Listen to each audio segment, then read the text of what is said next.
अगर justice with in year लागू हो जाए, मुकदमों का फैसला 1 साल में होना शुरू हो जाए, तो भारत की 50% समस्या खत्म हो जाएगी। और जस्टिस विद इन ईयर बिल्कुल संभव है। पूरे देश में सभी मुकदमों का फैसला 1 साल में हो सकता है। केवल करना यह है कि झूठी एफआईआर, झूठी जांच, झूठी गवाही को गंभीर अपराध घोषित करना है। झूठा आधार, झूठा राशन कार्ड, झूठा बर्थ सर्टिफिकेट, झूठी वसीयत, झूठा विरासत यानी फर्जी कागजात बनाने को गंभीर अपराध घोषित करना है। झूठ पकड़ने के लिए नार्को पॉलीग्राफ ब्रेन मैपिंग कानून बनाना है और झूठ बोलने को जघन्य अपराध घोषित करना है। इतना काम कर दें, भारत में जस्टिस विद इन ईयर शुरू हो जाएगा।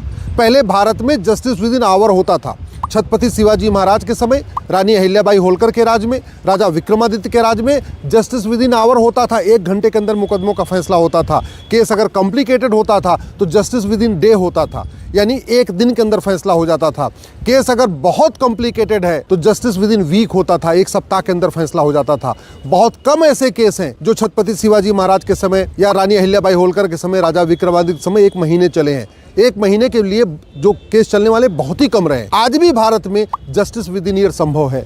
1 साल के अंदर सारे फैसले हो जाएंगे, केवल नियम कानून बदलना पड़ेगा। भारत में जमीन पे कब्जा करना ये क्रिमिनल अपराध माना नहीं गया, इसको गंभीर अपराध घोषित नहीं किया गया। इसलिए भारत में हर साल 2 लाख लोग जमीन विवाद में मरते हैं और 3 लाख लोगों का हाथ पैर टूट जाता है, आपस में लड़ भिड़ के घायल हो जाते हैं। ये ठीक हो सकता है अगर जस्टिस विद इन ईयर लागू हो जाए।